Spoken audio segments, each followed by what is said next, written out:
एक राजा जिसकी फैमिली को ये श्राप मिला है कि फैमिली की किसी भी सदस्य की शादीशुदा जिंदगी अच्छी नहीं रहेगी। राजा एक लड़की को डाकुओं से बचाकर अपने घर ले आता है और उससे प्यार करने लगता है। शादी तो कर नहीं सकते तो लिव इन में रहने लगते हैं। है ना बिल्कुल आजकल के जैसे कहानी। ये कहानी 1971 की फिल्म लाल पत्थर की है, जिसमें राजा थे राजकुमार और जिस लड़की के साथ लिव इन में रहे वो थी हेमा मालिनी। लेकिन हेमा मालिनी का इसमें किरदार निगेटिव था। ये हेमा मालिनी की पहली फिल्म थी जिसमें उन्होंने निगेटिव किरदार किया था। अब इनका किरदार निगेटिव कैसे था ये मैं आपको बताता हूँ। जब महल में शानो शौकत की लाइफ मिली तो हेमा मालिनी बौरा गईं, उनके नखरे बढ़ गए। फिर क्या था, एक दिन राजा ने एक सुंदर लड़की को गाना गाते हुए देखा। उन्हें उस लड़की से प्यार हो जाता है। वो राजा उस लड़की से शादी करके अपने घर ले आते हैं। बस यहीं से शुरू होती है असली कहानी। अब हेमा मालिनी के अंदर जलन, द्वेष जैसी खतरनाक भावनाएं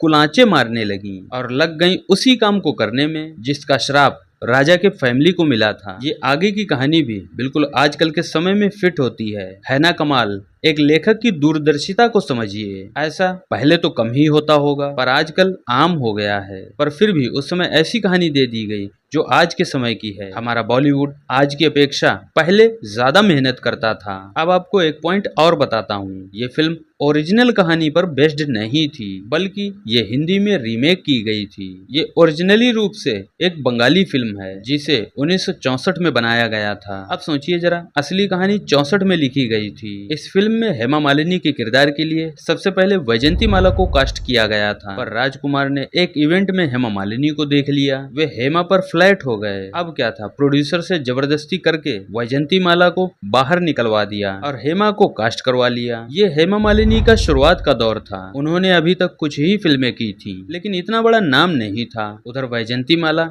टॉप की एक्ट्रेस थी, उन्हें धक्का लगा था। इस फिल्म के कुछ सीन्स की शूटिंग फतेहपुर सीकरी में भी की गई थी। फिल्म में राखी ने राजकुमार की वाइफ का रोल प्ले किया है जो कि काफी रियल लगता है। हालांकि सभी किरदारों ने अपना बेहतरीन दिया है। शंकर जयकिशन के संगीत ने बेहतरीन गाने दिए हैं। किशोर दा का गाना आज भी फेमस है। उस समय संगीत पर भी विशेष ध्यान दिया जाता था। आपको एक भी सुर इधर से उधर नहीं मिलेंगे। कुल मिलाकर राजकुमार की दादागिरी चलने लगी थी। उनकी एक्टिंग भी लाजवाब थी। आप ये फिल्म YouTube पर भी देख सकते हैं। आज के लिए इतना ही। आप फिल्म इंडियन पर भानु को सुन रहे थे।